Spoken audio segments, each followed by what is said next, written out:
ঈদে কত টাকা সালামি পেলেন জায়েদ খান আর দিলেনই বা কত? ঢাকাই চলচ্চিত্রের আলোচিত চিত্রনায়ক জায়েদ খানের এবারের ঈদ যেন অন্যরকম। মা বাবাকে ছাড়া ঈদ অনেকটা কষ্টে কাটছে তার। ঈদের আমেজ শুরু হতেই বারবার ঘুরে ফিরে সামনে আসছে মা বাবার স্মৃতি। বাবার লুঙ্গির কোমরে গুজে রাখা টাকা থেকে সালামি দেওয়া এবং মায়ের হাতে সেমাই খাওয়া সহ নানা স্মৃতি মনে পড়ছে এই অভিনেতার। সম্প্রতি এক সাক্ষাৎকারে এই অভিনেতা জানান ২ বছর আগেও ঈদের দিনগুলো অপেক্ষার ছিল তার কাছে। শৈশব কাটিয়ে বড় হলেও ঈদের সালামির জন্য অপেক্ষা করতেন তিনি। জায়েদ খান বলেন, লুঙ্গিতে গুজে ঈদ সালামি রেখে দিতেন বাবা। আমি কাছে গেলেই সেই টাকা বের করে দিতেন। বাবা সবসময় আমাকেই সালামি বেশি দিতেন। কখনো যদি দেখতাম মা আগেই বেশি সালামি দিয়েছেন, তাহলে বাবার কাছে বায়না ধরতাম। সবসময় বাবার কাছ থেকে বেশি নিতাম।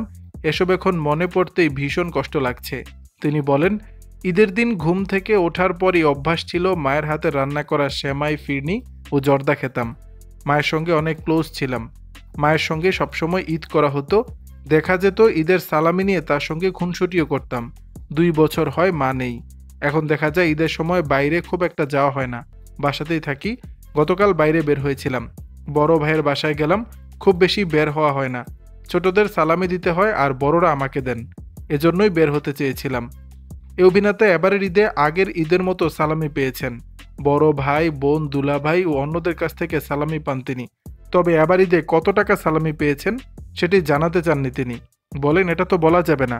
এছাড়া সালামির পরিমাণ লাখ টাকা ছাড়িয়ে যাবে কিনা এমন প্রশ্ন করা হলে বলেন, তা তো হবেই। লাখ টাকার বেশি সালামি পেয়েছি। এরপরই সালামি দেওয়ার ব্যাপারে জায়েদ খান বলেন, আমার ভাতিজা, ভাতিজি, ভাগ্নে, ভাগ্নি সহ অনেক আত্মীয় স্বজন আছে। আবার কিছু ছোট ভাইও রয়েছে। তাদের সবাইকে সালামি দিতে হয়। লাখ টাকার মতোই আমাকে সালামি দিতে হয়েছে।